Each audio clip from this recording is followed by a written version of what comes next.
chuan ka hriat chian du chu engti ka tangin nge EADSN RGGL kha June kha atang khan chuan ani fine nei thei lo na hi engtik vela tang nge ni tawng engtik vela tang nge sang hi le somparat kha sang hi somparat kum chu ni dam doi chu June kha atang khan ka ei ta chang tu na hang kan ping ve le kan sha chuan chu ni dam doi ka ei chang cha eng ma ka ei lau ta hemi DFN RGGL chau khai ei ta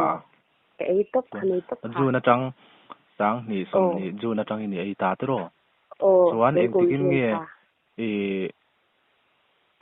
i ruak lo ti in riat chu tu na ka in sha cha in test ta in test na avalo mom ve chuan kan lo lu tu engtin nge i ei dan cha ei dan nang mani ei dan azing chuna amu manga te amu ma khamu pakhan zo kha ui ha abung ha lo ka ei ra ka lo le ta pakhan zo kha chu ei main ke ei ta pakha kha chu ei kham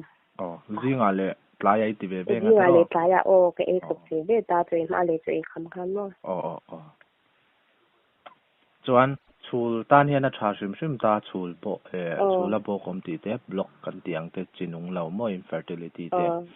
chuan period tai na kan tiang zong ate po khan a thatel vek ta ni chuan tuna now pai phati a hian testimony ma sabera ni ta ni in tir hi kan la nei tam vak lo ta ni kan la e tir lutuk vak lo ta mi dang ho hi chu testimony a khan han ziak ve tai lai number te da tai la re mem lão thấy số cái sách choáng lâu mà bảo sao cái anh còn rốt đến có tăng trên anh tiền anh đi phone number kan da khan nghe hey cho mi kami cho kan lâu xia ipai pha em tin nghe dan ti vel te khan lâu rốt don chen me mo cho tiang in hey wa za thak veu na tu rom chuang lo chuan chu tu na isoyang hi ka lo ziak thanga testimony a ka phua khom don ta mo apoyam chuan phone number le in